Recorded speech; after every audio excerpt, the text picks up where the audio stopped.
ආයුබෝවන් කියලා පිළිගන්නවා ඔයාලා සියලු දෙනාම.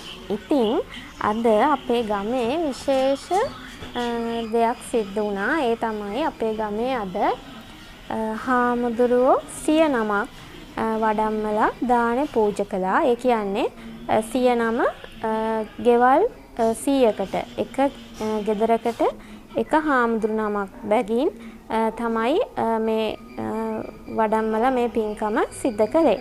ඉතින් මේ තියෙන්නේ අපි අපේ ගෙදරට වඩම්මලා සිදු කරපු දානමය පින්කම. ඉතින් ඔයාලා මේක දැක බලා පින් අනුමෝදන් කරගන්න කියලා මම ඔයාලගෙනුත් ඉල්ලා සිටිනවා.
කරන්න ඕනේ. ඔය පියතුම් බලාපොරොත්තු වෙන සිටින මේ ඥාතීන්ට පින් අනුමෝදන් කරන්න නැත්නම් බැරි යනවා. ඔය පියතුම් දානයක් දීලා අය අපි මෙහෙම දානයක් දෙන්නේ කියලා හිතේ වටහා ගන්න ඕනේ මොකද්ද මේ චේතනාව. හිතේ වටහාගෙන තමයි මේ දානය පූජා කරන්න ඕනේ. නැත්නම් අවසානයේ දෙපොතුන් හිතේ අපහැදීමක් හිතාගත්තොත් අයි මම මෙච්චර මානසික මේ මම ඊයේදී දේශනා කරා වගේ ඒ වගේ ලෝභය, දේශය, මෝහය කියන අකුසල මූලයන් යටපත් කරලා පුතත්ජන මිනිසුන් හැටියට මේ අවස්ථාවේදී විතරවත් පුංචි අපුවාමේ මහතාට ඒ වගේ හින්දී පුංචි මණිකේ මහතාට ඒ වගේ හින්දී අශෝක මදගොඩ මහතා සහ හාමි නෝනා මහත්මියට පින් අනුමෝදන් කරන්නට ඒ වගේම ඒක සිතේ තබාගෙන පැන් කෙන්ඩි අදගෙන පැන් වඩන්න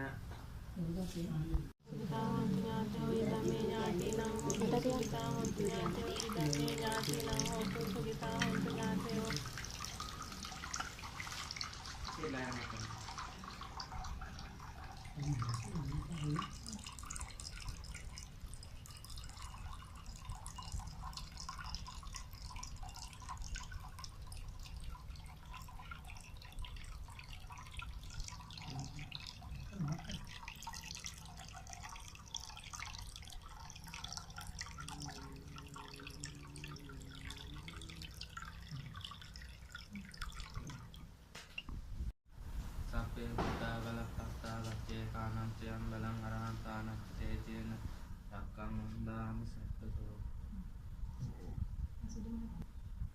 Sape buddha balapasta lacce kanantyam balang arahantana tejena rakkam undam sattatu. मैं तकेले दिए सब देवता वाला बालक